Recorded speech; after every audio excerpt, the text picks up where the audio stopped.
Muito obrigada, Felipe. E já então encaminhamos a sequência, chamando o professor mestre Anderson Amaral, que vai tratar sobre o Memorial Missioneiro Crisanto Neranda.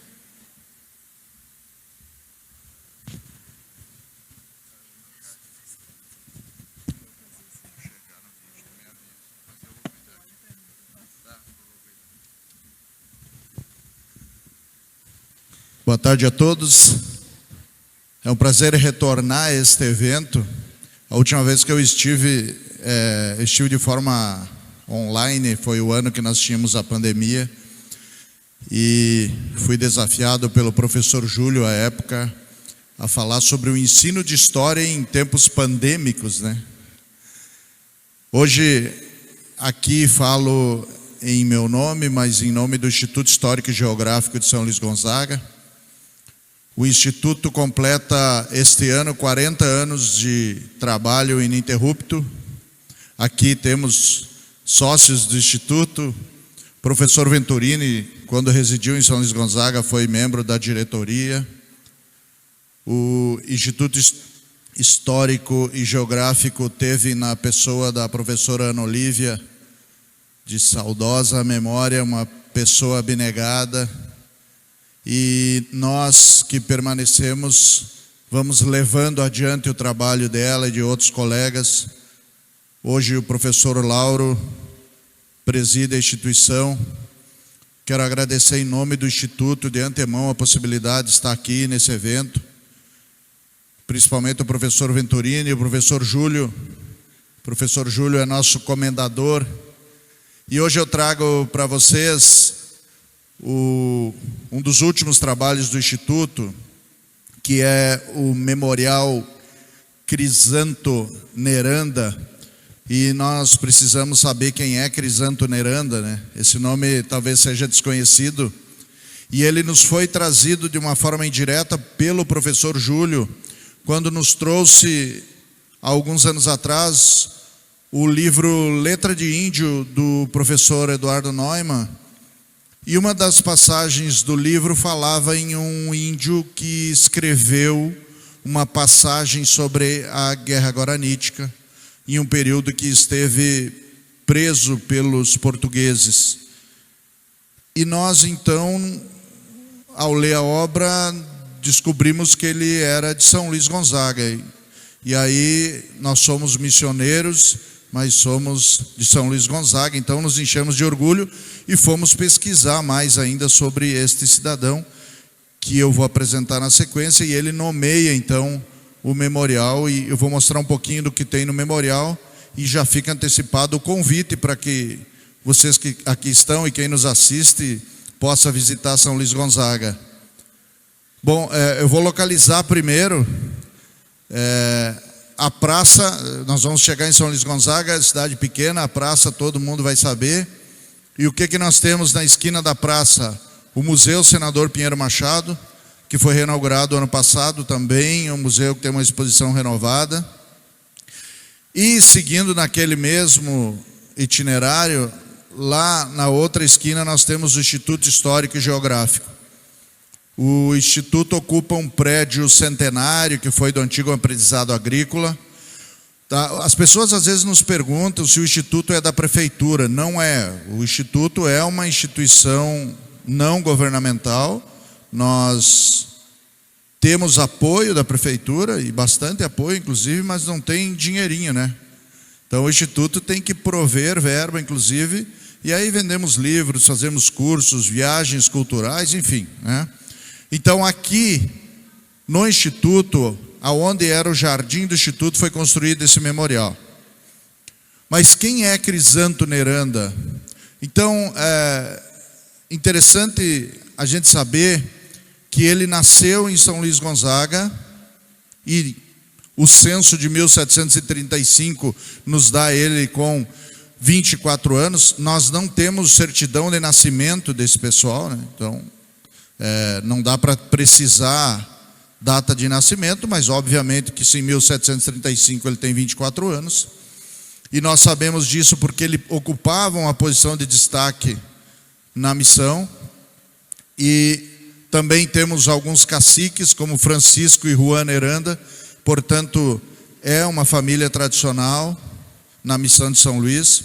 Nós conseguimos acompanhar desde Concepción, hoje Concepción de la Sierra, na Argentina, a vinda destes caciques, e a família Neranda vem de lá ocupar e fazer São Luís Gonzaga.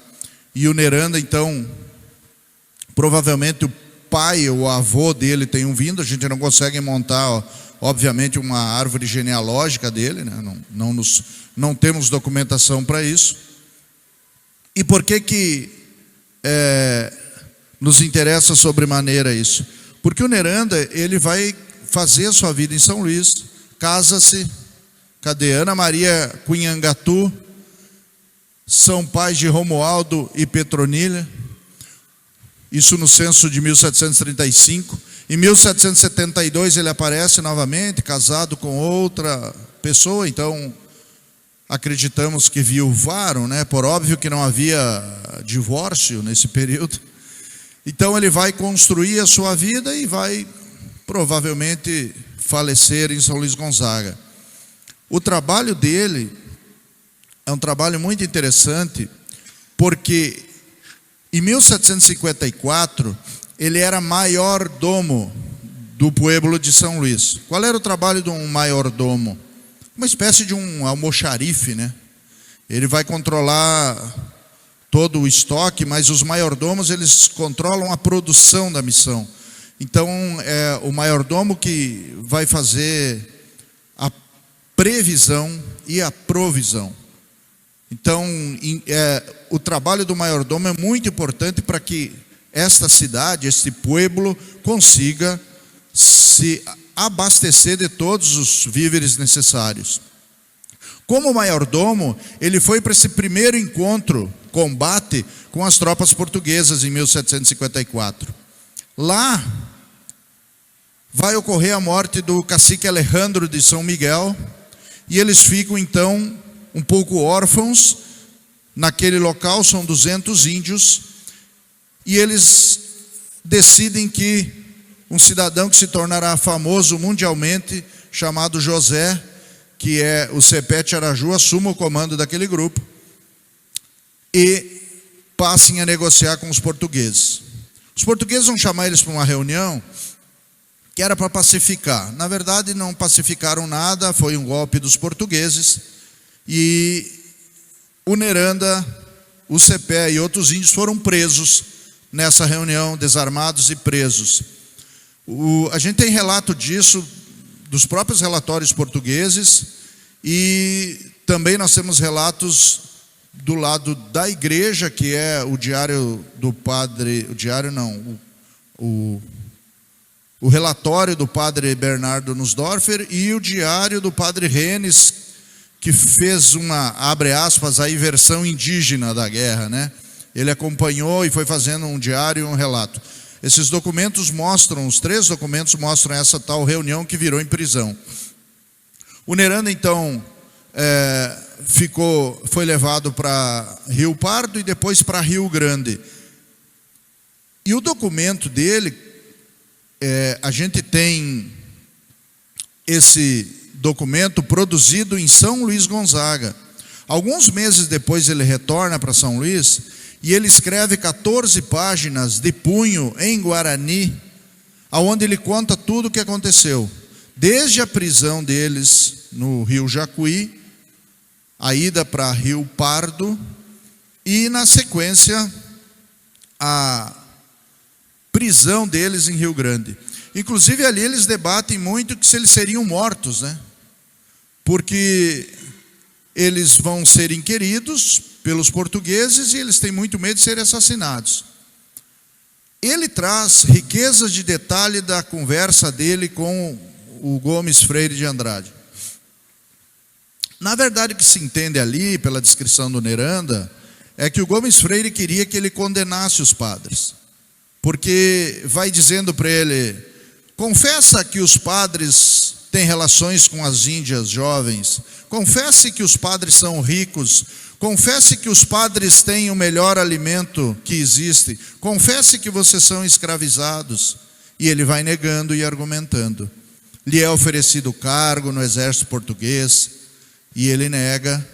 E esse documento depois, nós não temos mais o original em Guarani. Esse documento foram feitos duas traduções para o espanhol, uma pelo próprio padre Nussdorfer, que foi cura em São Luís Gonzaga e foi 2 vezes superior das missões. Mais tarde esse documento foi usado na defesa dos próprios jesuítas na Espanha. Quando acusados de todas essas barbáries, eles usaram esse documento do Neranda, dizendo, olha, tem um documento do índio, onde ele afirma, contrário às acusações que os padres sofrem. Depois dessa documentação, então, e dessa história maravilhosa, nós vamos ter, em 1768, a Carta de São Luís, que quando os jesuítas são expulsos da América Espanhola, neste ano, em São Luís Gonzaga será o único dos pueblos, no caso nosso aqui dos 7 povos, aonde os índios vão escrever uma carta, pedindo que os padres não saiam e profetizando tudo o que aconteceria na sequência. Essa carta também é assinada pelo Crisanto Neranda, na condição de alcaide. Alcaide seria um segundo cargo dentro dessa administração da cidade, né? O corregedor seria o primeiro e depois o alcaide. Então nós notamos que ao longo da trajetória ele vai tendo vários cargos políticos dentro do pueblo. Algum dirá, era político, professor? Lembrar que todos os cargos, e me ajuda o Venturini aqui que conhece muito missões, todos os cargos eram eletivos. Os índios se candidatavam e eram eleitos. E sabe quanto eles ganhavam de dinheiro para ocupar esses postos? 0. Eram cargos para ajudar a comunidade. Todos eles tinham trabalhos, funções fora da política. Quando eles entravam na política da missão, conseguiam se eleger, eles não recebiam nada a mais, além daquilo que já receberiam, né? Então a gente tem o Crisanto se doando para essa cidade. O memorial foi inaugurado ano passado, dia 21 de junho, e dentro dele, além de contar a história do Neranda, nós contamos com uma maquete. O Instituto visitou os 30 povos buscando maquetes, né? Argentina, Brasil e Paraguai. Nós tínhamos a intenção de construir uma maquete. São Inácio Mini tem uma muito bonita, Concepción de la Sierra tem uma gigante, maravilhosa, e nós ousamos e quisemos construir a maior. Mas não bastava construir a maior, nós tínhamos que construir uma cidade, uma maquete fiel. Então nós usamos, eu já vou mostrar ela, nós usamos o mapa, a planta do Cabrer, do português, e usamos o inventário de 1768, o inventário dos 30 pueblos. O de São Luís descreve pormenorizada, tamanho da praça, quantidade de casas, tamanho da igreja. Então, muito tranquilo de fazer. Eu, o Lauro que está aqui, nosso presidente, e o Vinícius Ribeiro fomos para a praça, medir a praça de Trena, e as pessoas olhavam, o que vocês vão fazer, né? Vamos construir uma maquete, e construímos. Aqui funcionava o jardim do Instituto Histórico, tá? Aqui é do lado do Instituto. Então aqui é o início recém das obras, e nesse local então, com o apoio da Prefeitura Municipal, foi construído esse memorial. Essa foto é tirada do Instituto, do 2º andar do prédio do Instituto. Aqui as fundações da obra. Vamos avançando, nós já temos então já a cobertura. Vocês vão notar que que ela é com pedras. Então o que nós buscamos lá junto com os arquitetos? Reproduzir uma casa indígena. Claro que com as modernidades, né? Então pedra de arenito, colunas, como nós tínhamos, telhas, A ideia era colocar um piso de cerâmica bem rústico, mas aí o pessoal levantou a questão da poeira, né? Ao limpar, então colocamos um piso um pouco mais moderno. E as janelas nós queríamos fazer de madeira, mas aí é uma questão de luminosidade e acabou ficando vidro. Algumas pessoas dizem, vidro? Da onde vidro nas missões? Pois é, o inventário de São Luís fala em vidro. As igrejas tinham vidro, vitrais inclusive, né? Com mosaicos. Mas enfim, nós fizemos tudo baseado na história. Aqui a obra ainda em andamento, essa é a frente. E a ideia era construir, não é uma réplica de uma casa indígena, mas usamos essas casas como modelo. Essa é a maquete. Ela é grande, são 30 metros quadrados. Faltam não, deveríamos colocar mais casas, né? Porque chegamos a ter 4.000 pessoas vivendo lá, mas aí, para colocar mais casas, nós perderíamos um pouco deste escalonamento de igreja e praça. Então, lá no fundo, vocês podem ver que nós temos uma fotografia da antiga igreja, é uma fotografia do Emetério Veloso. Então a gente tem uma noção de como ela era, e nós temos também o Santilero ou Bechoren, um dos viajantes, que diz que a nossa igreja foi construída à imagem da igreja de Castiglione, na Itália, de onde surgiu São Luís Gonzaga. Aliás, tem uma curiosidade, que São Luís Gonzaga foi dado o nome de santo antes do santo ser santo. Me fogem as datas, mas o Beato Luís ainda não havia sido santificado. Ele era beato, e São Luís Gonzaga recebeu o nome de São Luís Gonzaga. Essas são as coisas que eu não entendo, mas vamos lá que possa, né? Então, nesse local, na maquete, nós temos uma imagem do São Luís. Essa imagem é jesuítica, guarani, ela é tombada. Não está mais assim, porque na década de 1980, não me perguntem como nem porquê, resolveram tirar a tinta dela com um formão e um martelo. E aí ela foi descascada, então sinto muito. Mas ela está lá ainda. E essa maquete, quando eu falei que ela não era só grande, ela é também construída com arte. Nós tivemos o apoio de Vinícius Ribeiro, que é uma referência, não preciso explicar quem é Vinícius, mas para quem não sabe, ele tem vários trabalhos, inclusive o Jaime Caetano Brown, que está no Trevo de São Luís, o CEPE, que está na frente da prefeitura, e tantos outros trabalhos. O Vinícius Ribeiro confeccionou, foram 6 meses de trabalho, o Instituto Histórico acompanhou para e passo, as medidas todas feitas com escala.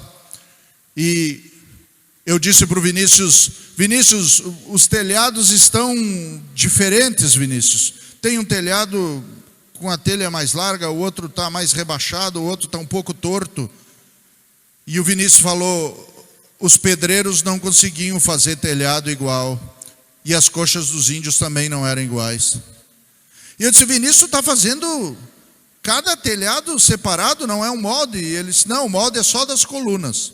A única coisa que vocês vão encontrar na maquete é as colunas, que são um molde. Todo o resto o Vinícius fez desenhando. Cada pedra é risco, ele riscou todas.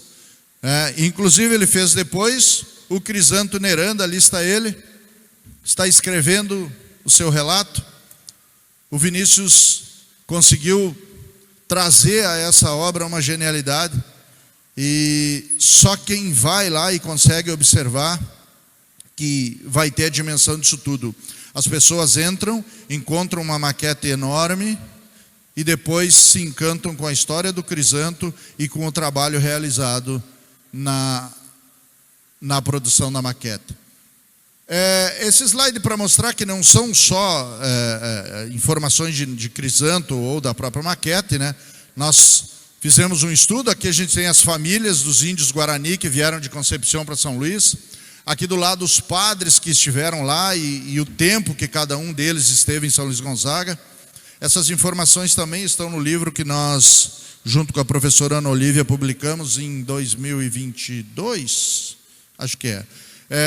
Então, isso transforma o espaço em um memorial da história missioneira e da história jesuítica guarani.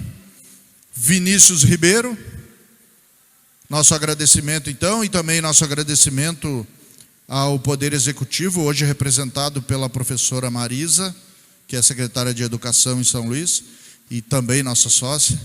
Eu vi vários sócios aqui.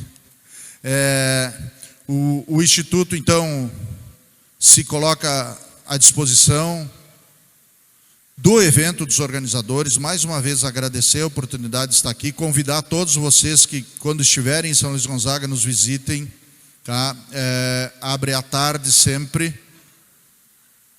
O memorial é atendido pelos nossos voluntários. O Instituto, todos que trabalham lá são voluntários. Se precisarem, alguma escola ou alguém que precisar ir final de semana, ou precisar, às vezes, à noite também, a gente atende, é só agendar, tá? Nós contabilizamos ontem 976 pessoas lá. O número pode não parecer gigante, mas para nós ele é enorme, porque cada um desses 976 que lá esteve aprendeu um pouquinho e também deixou um pouquinho de conhecimento e pôde conhecer o trabalho do Instituto e pôde conhecer a história das missões. Aqui, Instagram do Instituto e o meu, se alguém quiser, por favor, adicione o Instagram do Instituto. Nós estamos sempre publicitando as nossas ações, por ali a gente consegue conversar, inclusive com as pessoas, até para poder agendar horários no memorial e no próprio Instituto, e de uma forma que vocês também possam colaborar. Como é que eu colaboro com o Instituto, professor? Instagram, vai lá, deixa lá o gostei, né?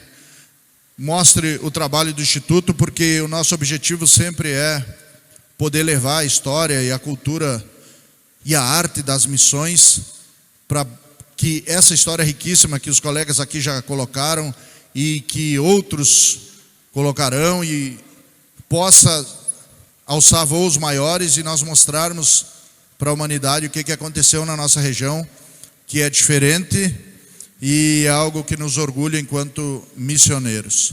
Muito obrigado.